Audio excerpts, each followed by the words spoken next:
Oliver and his brake van, Toad, liked working in the big yards, but one morning Toad noticed that Oliver was unhappy. He decided to find out why.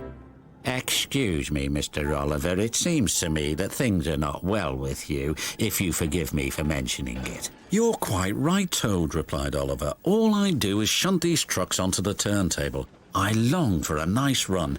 It's what an engine really needs." "Quite so, Mr. Oliver. May I suggest that you speak to the Fat Controller about your problems?" Oliver just grew unhappier, and he was rough with the trucks. "You're no good, Oliver. You're dangerous. We want Percy." "Pah, Percy's far too busy to be bothered with the likes of you." And he bumped the trucks hard.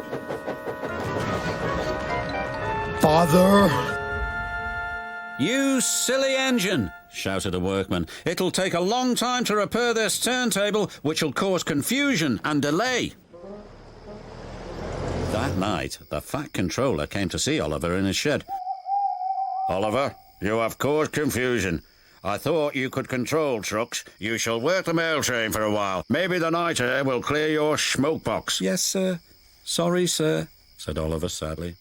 "Cheer up, old chap," said his driver. "The mail train run is a grand run for a fine engine like you." Oliver smiled, but he still felt he'd let everyone down. His driver took them along the coastal run with the mail train. The sea was calm, and the fresh air couldn't help but brighten Oliver's spirits.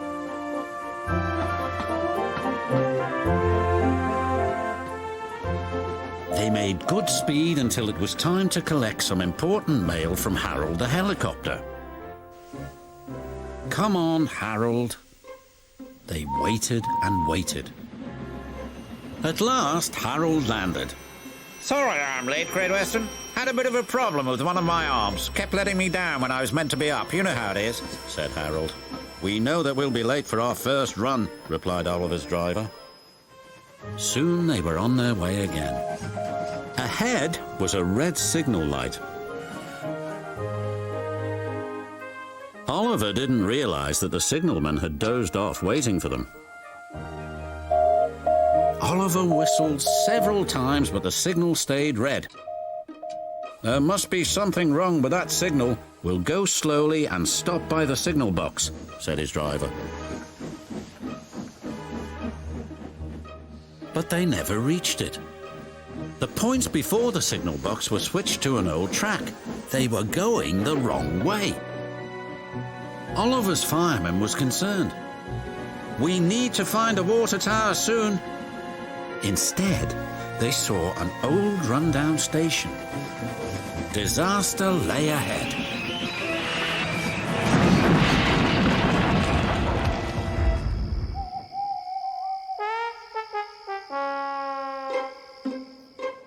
Meanwhile, the Fat Controller was very worried.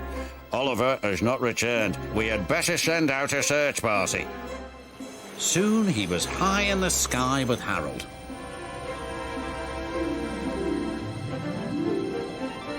"There they are."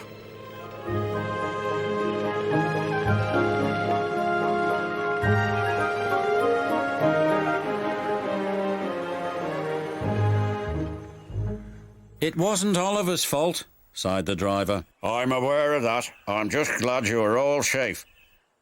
Then he saw something.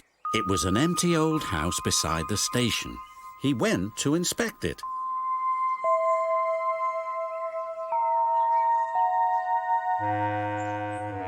When he returned, he spoke to Oliver. "Oliver, you have found another attraction for our island. We'll make this house as good as new, and visitors can come and have tea and crumpets there." Sighed Oliver happily. Getting lost can be interesting, but being found is much nicer, especially when it makes an engine feel really useful.